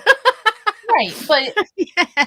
I mean, Anne and I are on like a micro scale compared to her. And Anne said that a couple of people like met her in person and were like, oh, like kind of just staring and looking and stuff. I think that when you meet someone that you have seen in other places, it's a strange experience. So maybe that's part of why people. I'm just trying to think about why they would be intimidated by her, because I don't see that she. I mean, Maybe she's a little, yeah, spoken, because but I mean, she doesn't really know me, but I've been to quite a few of the events, and I Mhm. did help at one of them. And then when I went to Oldham, there weren't many people helping her, so I ended up helping her a bit. Mhm. But she's just joking and things, you know. She's quite straight up sort of woman. Yeah. That's cool. Yeah. I think you just sort of get used to her. Mhm. But there'll be a lot of other people talking there. Mhm. And there's obviously the Sandy Peggy thing with the nurse who's had to get changed with a man in the changing room, or refused to get changed with a man in the changing room. I don't know about that one. Well, it's been a big court case, and he's identifying as a woman. Okay. And when he first turned up at court, he arrived at court with a big scarf over his face. And then he turned up in his wife's earrings. And he identifies as a woman and thinks he should be able to get changed in the same changing room. He made her very uncomfortable. And other women, but she's the one who spoke up. So Right. it's ended up in court. Right. And I think they've had all the hearing about it, and now it's we won't hear anything for a while, and then it'll be back in court for some sort of, I don't know, they'll make a decision. He's suing her? I can't remember which way around it is. Oh, okay. Where was that? I think so. Yeah. Yeah, he is. That's in Perth in Scotland. Scotland's really quite captured. Quite a problem. Scotland's where you can Really your express- hormones are more freely available. Things like that. Okay. Yeah. So yeah, she upset him by saying she was uncomfortable with him in the changing rooms. She'd had to get changed. She had a bit of a ladies' issue, should we say, and I think that was the last straw. Yeah. With him being in there. Yeah. I just He's got a wife. He's married, straight, got a wife. It makes you wonder, doesn't it? Yeah. If my husband wanted to turn into a woman and go into women's spaces, I'd be like, I don't know about that, man. Yeah, I wouldn't call mine Denise if he told me to. Although I do have a great picture where I put a filter on my husband. It turned in black and white with red lipstick and like a little hat with like a veil on it. And then I sent it to his friends just because it was really, really funny. But Yeah. as far as we're gonna go his here. friends blackmail? Dude, this one friend he's been friends with since he was 5. I'm sure that he has more blackmail than I could ever provide. They used to be roommates. They've known each other forever. And it was funny. And my husband let me. He He knew I was doing it. Yeah, it's funny. We have another hospital here that's really quite near me where the same scenario is going on. And some of the nurses have got together and they've started a nurses union. Good. A new union, because none of the unions have helped them. And it's Darlington Nurses Union, and it's for nurses all over the country. It's not just for regional ones. I mean, so that's what they've done about it. If you don't like something, my husband and I have been talking about some like local issues we have. And I think the only way that anything's going to change is if we start making a fuss about some of the things that we don't like.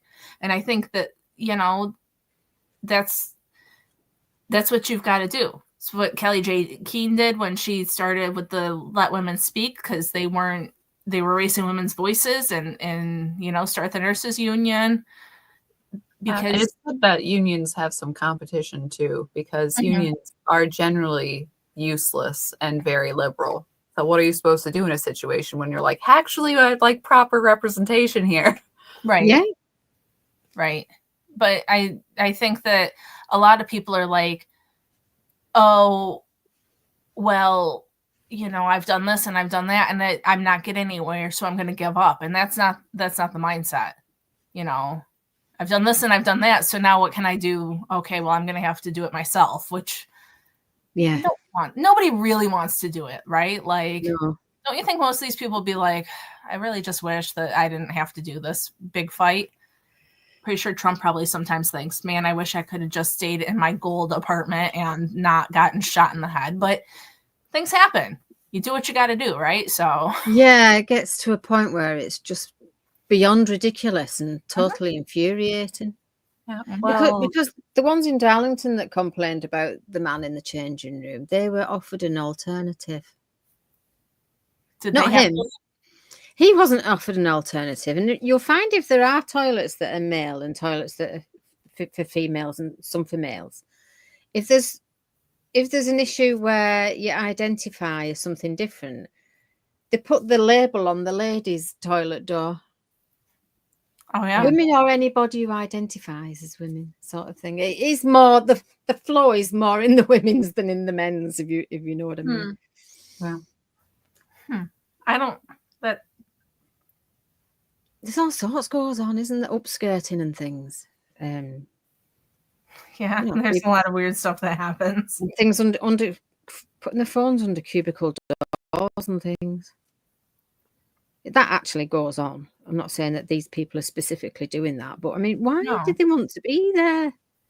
My husband wouldn't want to go in the ladies' toilets or ladies' changing rooms. No. In fact, the last time I went to Scotland, we went to a campsite and the shower block was unisex. Oh. So it was all we talked about all weekend. Because he was thoroughly upset about it for different reasons than me. Okay. Because he didn't want to be going and doing his business next to a young lady and things like that. Right. I didn't want to come out of a cubicle to some bloke with a towel around him. Right. It was just everybody that we spoke to on the campsite was like uncomfortable and like confused about why it was all in one space.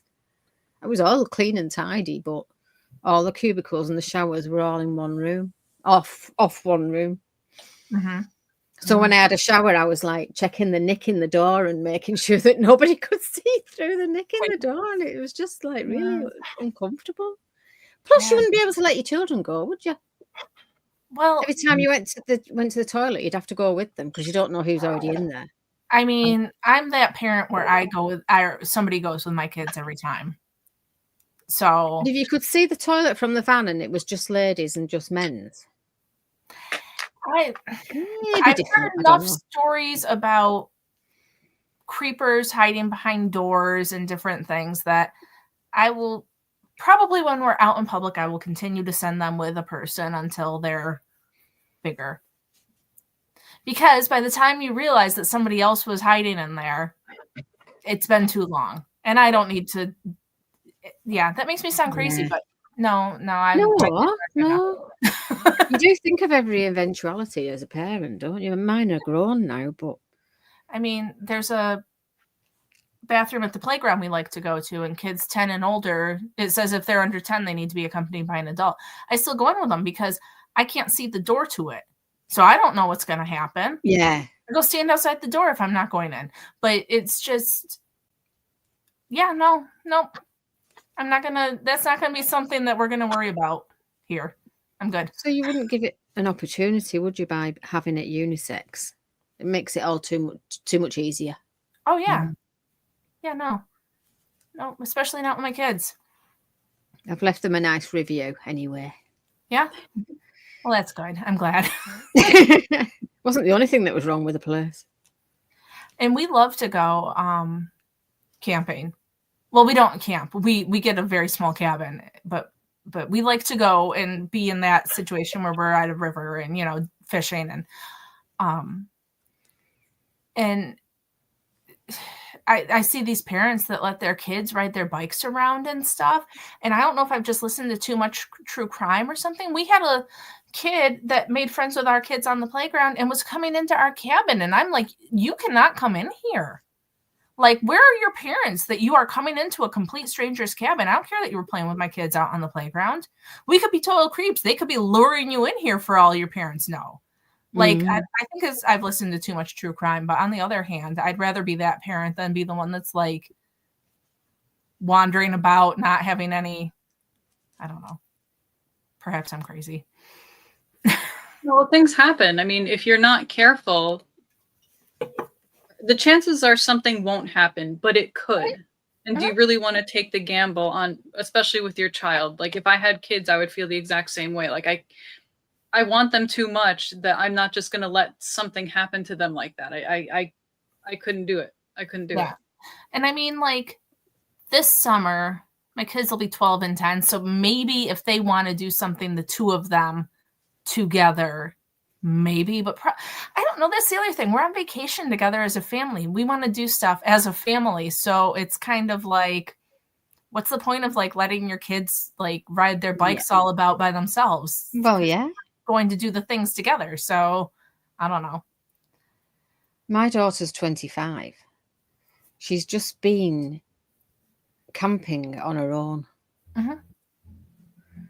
for one night in the middle of nowhere. I wouldn't like that.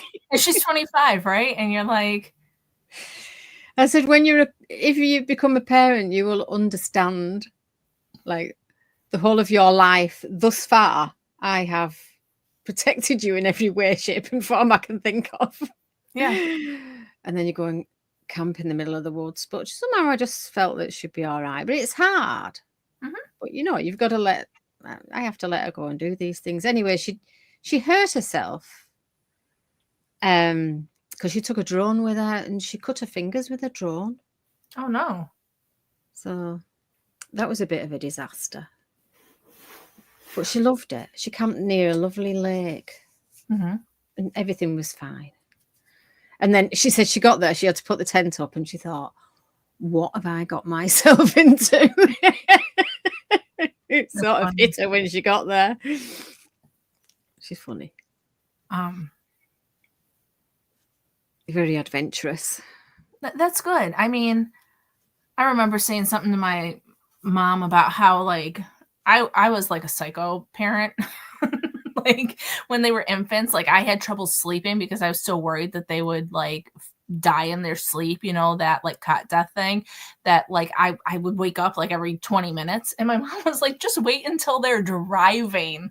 And then they're not home and you don't know, like, where they are, but you don't know where they are. She's like, just wait, because that's even better. At least you know where they are right now. And I'm like, oh, my God.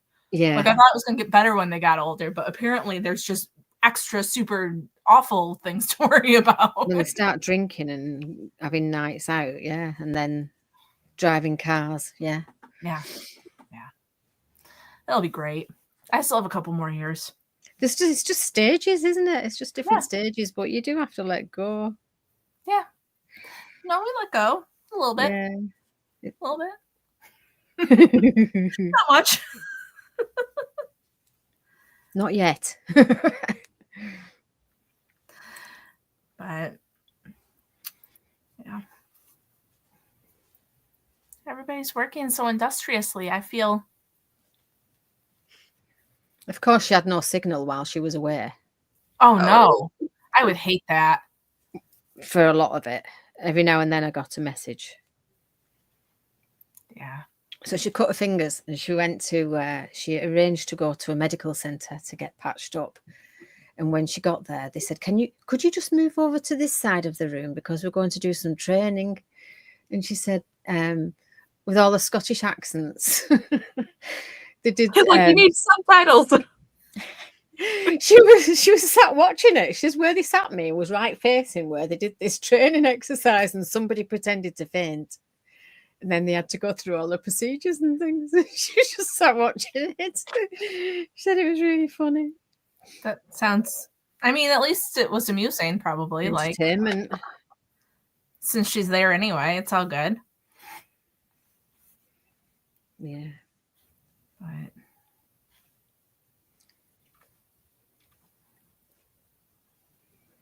We've all done it though, haven't we? Sort of like done dangerous things when we were younger. I don't think I did. I'm pretty sure Anne did nothing. What? Were you out doing dangerous things when you were younger? No, I'm a I loser. know. Talk about it. Anne and I are the biggest nerds ever. A big old nerd. Yeah.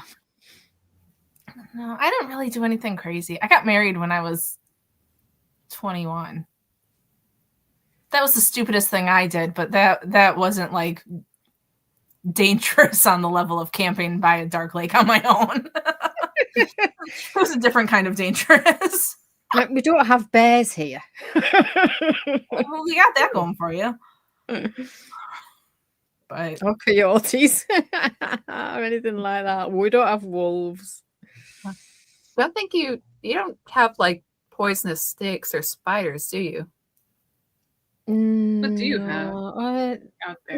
Is it adders that can bite you? Not allowed to say polka dot. even their badgers are like refined looking compared to ours.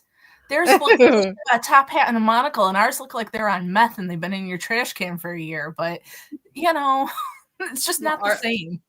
The ours have seen some stuff. Exactly. Do you? Yeah. There's what's dangerous there? What's Animal dangerous? wise? Not a lot. We might have wild boars somewhere, but they're not all over, and they'll be like contained. How funny. Not a lot, really. You just hear noises, don't you? I think people are more scary than any of the animals.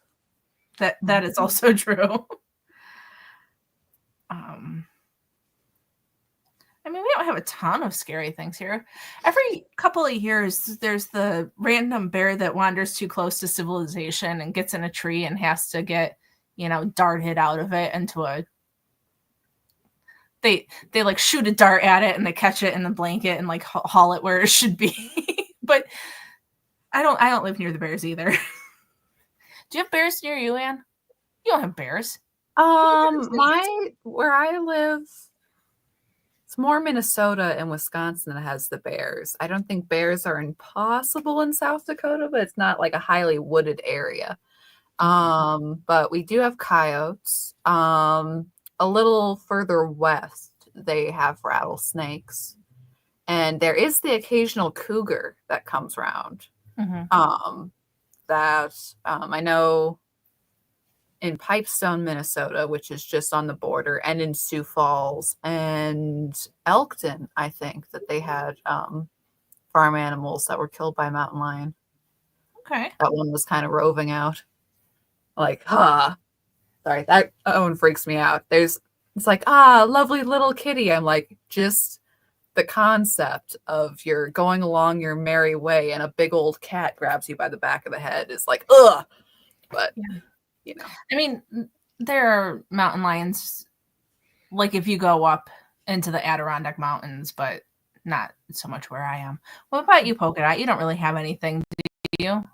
No, we have bears sometimes that they're not close by, but somehow they manage to get like onto a main street, or they're in someone's tree or something like that.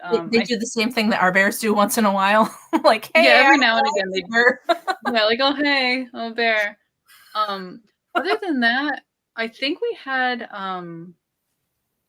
coyotes once or twice. I think there's snakes, but I don't think they're poisonous where I am.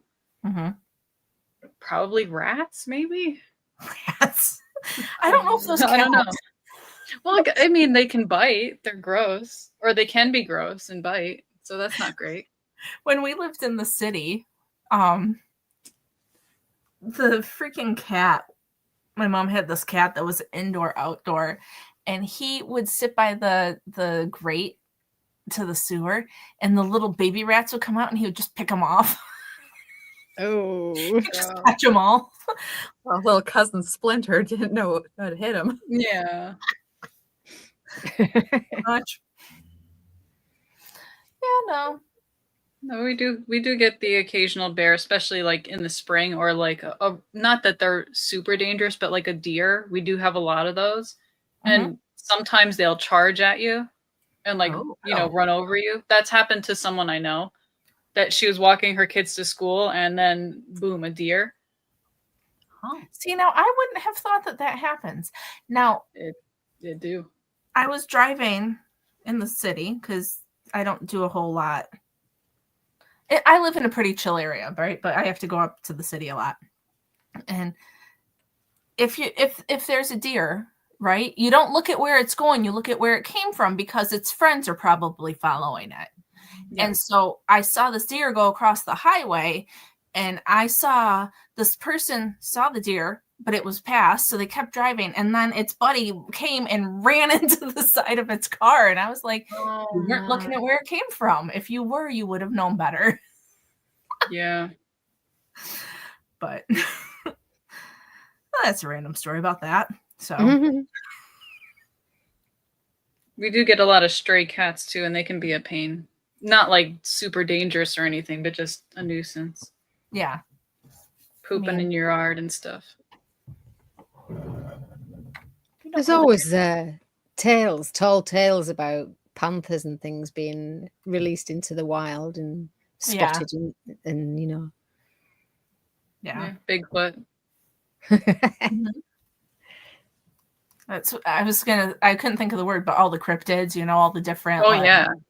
Those are fun. Like, they're really stupid. Like, my husband makes fun of me that I'll watch those shows about cryptids, but it's like, I know it's probably not real, but what if it was? That would be pretty interesting. It would be interesting. Like Mothman and all that stuff. Like, I used to watch, it was on, I think, History, like Monster Quest or something. And the way they filmed it, and especially like if it's dark, I'll believe it. Put it out there. I'll be out in a minute. Okay. Thanks. Go, thanks. Sorry. My family got back from dinner. And it looks like they brought me a treat, so that's exciting. Oh boy. I don't know what it is. It'll be a surprise. I told my husband, you know what I like, so just something. That's fine. Whatever. Okay, go out. I'll be done in like 5 minutes. Okay, you're on. Yes. Okay, bye. Sorry, guys. So yeah, a coworker of mine was telling me, okay, there's this podcast which is apparently children telling stories, and I'm like, wow, that's a lot more screen usage than whoever, your kid's not that old, but so his kid listens to this podcast, and he's like, and he thought that this was just stories made up by kids, so he's like, crazy stuff, and then apparently one of this, it was a scary story about someone called Siren Head, and his kid's like, oh, look up for me, what's Siren Head? And he's like, I'm not going to find anything. That's ridiculous. But it is an actual like cryptid thing with it's like the hurricane siren. Yes. But it has like long spindly legs, and it comes for you. I heard that one. Yeah. There was Slender Man, there was that was creepy. Yeah, it's Slender Man with speakers, Siren Head or whatever. Yeah. Weird. Okay. I mean, there's a lot of stupid stuff like those creepy pastas that you can find on the internet. Like, it's really dumb. But again, cryptids and all that stuff, probably fake, but it's really fun to think, oh man, what if there is a Bigfoot? How come no one's found him? Well, I mean, I like, don't know. we used to go to New Jersey every summer for vacation, and we would always leave when my dad was done with work. So we'd be driving in New Jersey in like the middle of the night, and then my mom would tell us about like the Jersey Devil and stuff. Yeah. I was convinced that I saw it in the woods. Like, it was terrifying, you know. Yeah. So, but it, you know, it's all in good fun. It's not like Yeah. we really thought that the Jersey Devil was going to get us, but it's interesting. Yeah. Yeah. Fun to think about. It. I mean, again, if it's dark, if it's like late, right now, I won't watch it because it's dark, and I'll believe anything if the lights are off. Everything is out to get me. Everything is in the room with me right now, 100%. But yeah, it's still, it's all just funny little stupid stories. Exactly. I'm like that too. Like, I love to listen to like when I was a teenager and in my 20s, I used to read like Stephen King and Dean Koontz and all that stuff. But like, if it was dark out or if I was home alone, I couldn't read it because I was terrified. Oh no. Nope. No, I always think like I'm fine in the daytime, probably nothing, like, because I can see everything. But once it's dark, because I have night blindness too, I can't really see that great at night at all.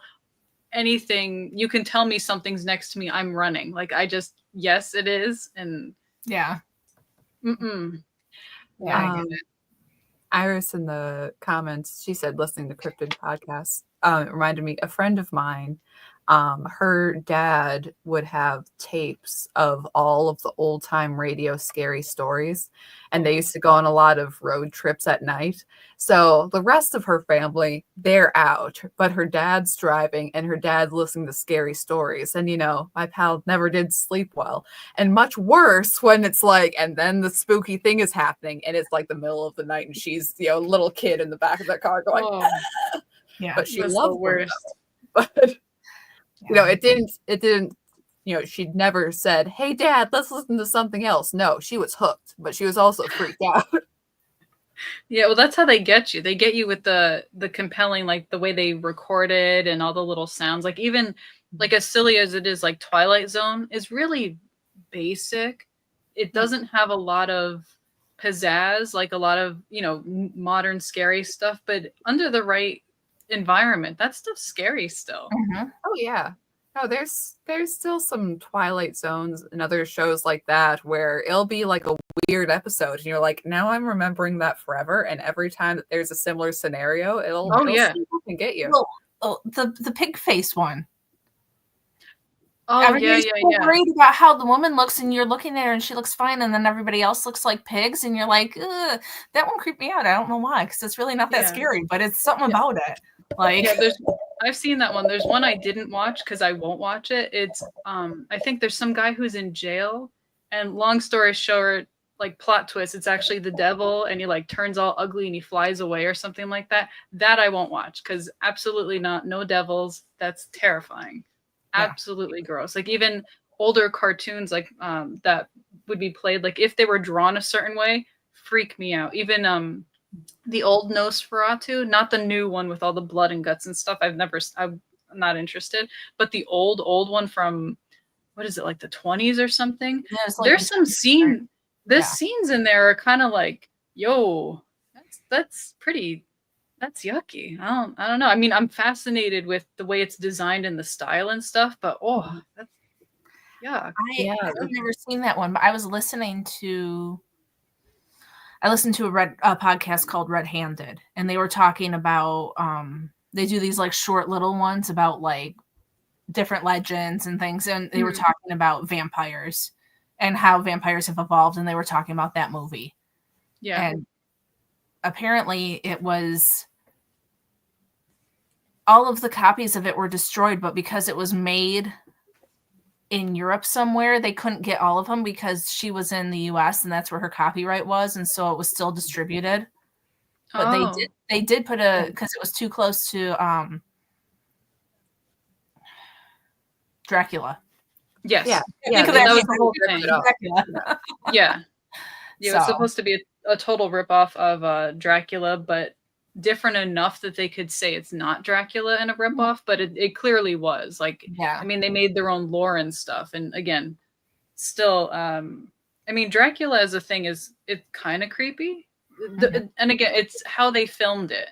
And in general, I always think black and white movies are scarier than color ones for some reason, because you can't see anything. You can't see like blood. You can't see the details, so your mind makes it up, and I think that's always scarier. Right. What your mind thinks up is always scarier than what you actually see on the TV, unless it's like the gross stuff, in which case that's a different kind of scary. I don't like the gross stuff. I'd rather be Yeah. creeped out than grossed out. Oh yeah. Yeah. Get the old time radio stories where, you know, it's the little puppet doll that's telling you to kill people. You know, Yeah, you're like, yeah. That's just ridiculous. And I'm like, oh, the puppet. Yeah. I know. Well, when you see a puppet, it's you're giving it like a couple glances, like, did it move? Did it say something? It's like, oh, he's not making the voice. The puppet has an evil voice. And you're like, this is silly. And then you're like, oh, puppet. Yeah, exactly. Yeah. Because it's more of a mental thing, and mental stuff is always scarier to me anyway. Because I specialize in scary, clearly. Iris says the book Dracula is excellent and that they haven't really made a movie equal to the novel. I've never read it. Maybe I'll put it on my listen list because, you know, I clean in the sunshine, so I could listen to it. I have started it and started, and it's still like at the top of my to read pile, and I haven't yet. Well, maybe I wonder if it's on Audible.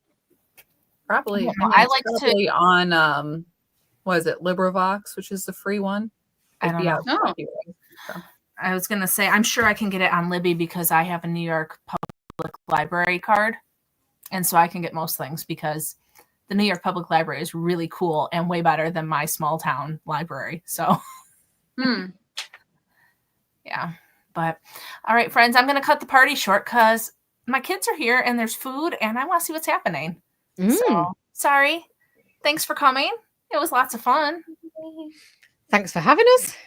Yeah. And hey, I'm glad that everything worked out. I think the last time you came, Annie, it was nothing worked. That would happen. So yeah, professional now. Yeah. So, but thanks, guys. Everybody in the chat, thanks for coming and hanging out and all the stuff. And we will see you on Saturday morning. All right. See you then. Bye, friends. Bye. Bye.